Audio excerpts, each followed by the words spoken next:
Hello and welcome to another weekly update. This one just after Microsoft Ignite has finished. You can see from the view I'm actually in my hotel room looking out over onto the West Conference building of the OCCC, so that's where most of Ignite was. It's a good place to start the video from, but actually it's quite uncomfortable, so I'm going to move around. I wanted to start there. Anyway, Microsoft Ignite 2019 has finished. What a week! It was very busy for me. If you remember, I was doing my community reporter role. So I am sitting on, and I'm slowly publishing from about now out over the next couple of days. 15 interviews I've done, so that's a mixture of ones done with the Ignite Live team, so remote reporting from the live stream on the Ignite Live stage, and then I did a number myself, just kind of with the camera and the tripod, and as well, like some key people I wanted to talk to. And that's left me not very much time to really keep on top of the key announcements for Microsoft Ignite. And also combined with that, I'm also quite tired. And I haven't really dug into all the key announcements myself either, and I also can't be bothered to get the tripod out, which is why this camera is so jumpy. All of which to say, I'm going to leave you with some links, and it can be a voyage of self-discovery. So the first link I'm going to leave you with is the landing place for all the sessions, because all the sessions at Microsoft Ignite this year were recorded, which is really good because I went to exactly one session this week because I didn't have time. I went to one session, and it was nearly the last session on Friday.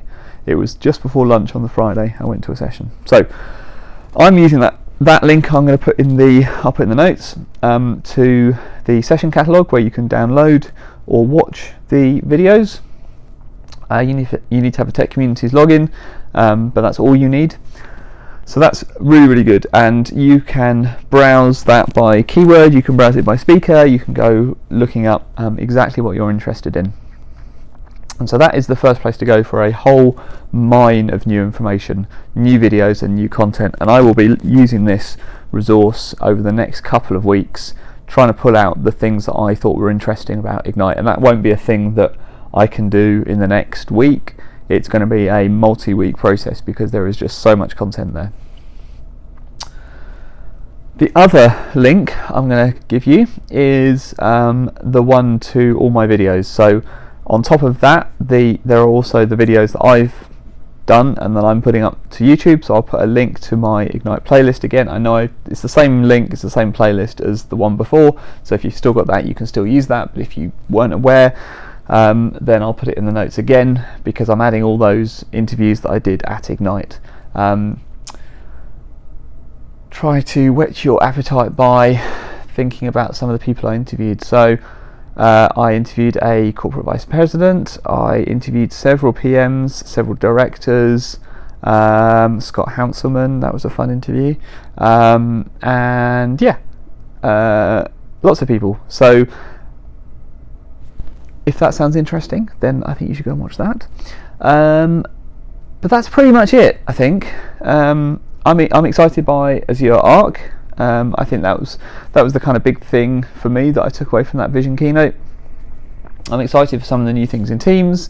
I'm very excited about the Power Virtual Agents. So that's a new. Let me tell you about that briefly, actually. So Power Virtual Agents are a new thing that allows you to create bots in a kind of no-code, low-code kind of way. Specifically, what makes it cool is that you can write bots and they can take actions using what used to be called Flow but has since been renamed to Power Automate. So Power Virtual Agents, PVAs, are part of the Power Platform, and they call Power Automate. That makes it quite easy to write kind of bots that ask some questions, gather some information, and then go and take some action. There's also been changes. I've got an interview with the person in charge. There's on that playlist. There's an interview with someone who goes through exactly what it is and why it's interesting and future enhancements and stuff. So you should go and watch that. But also, sort of alongside that, a visual designer for Bot Framework. So again, allowing you to, my arm hurts, sorry, I am so broken. Allowing you to create bots visually using just like a visual designer. That's interesting as well. That is separate from Power Virtual Agents. So I spoke to someone from the Bot Framework team, so you can go and watch that interview. And over the kind of coming weeks, I'm going to try and figure out what the difference between the two are and when you should use which one. And yes, that should be interesting. So yeah, I'm excited for those changes. And then there's been some API stuff around compliance reporting and contact centers as well, which I'm interested to dig into. Right, that's sort of enough rambling from me. Oh no, it's not. There's one more thing. Lookbook. I'm going to put a link to Lookbook actually because it was very cool. Lookbook.microsoft.com, I think it is, but I'll check and put it in the notes.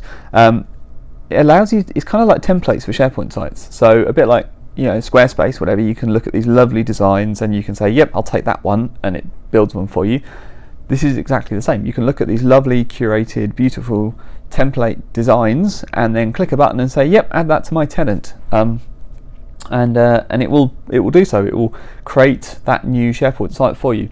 What's interesting with that is that it's also going to, I don't think it does it today, but it's going to be soon, that it's going to also create a team site alongside that and the channels and everything as well that you need.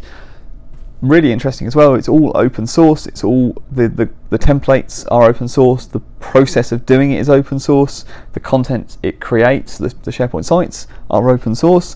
So you can actually use it to either start with the template and then modify it yourself, or you can actually build a new template completely from scratch, put it in to that process as well. So I think that's going to be really interesting, and that's definitely one to watch. Alright, that's everything from me because I need to go to the airport. Have a great week. If you're at Ignite, I hope you had an amazing time. It really felt like a very friendly conference this time around, I think, and I'm not the only person who said that. There's an awful amount of good in our community and warmth and sincerity, and I think that really came across this year. So yeah, big thank you to everyone who came and said hello.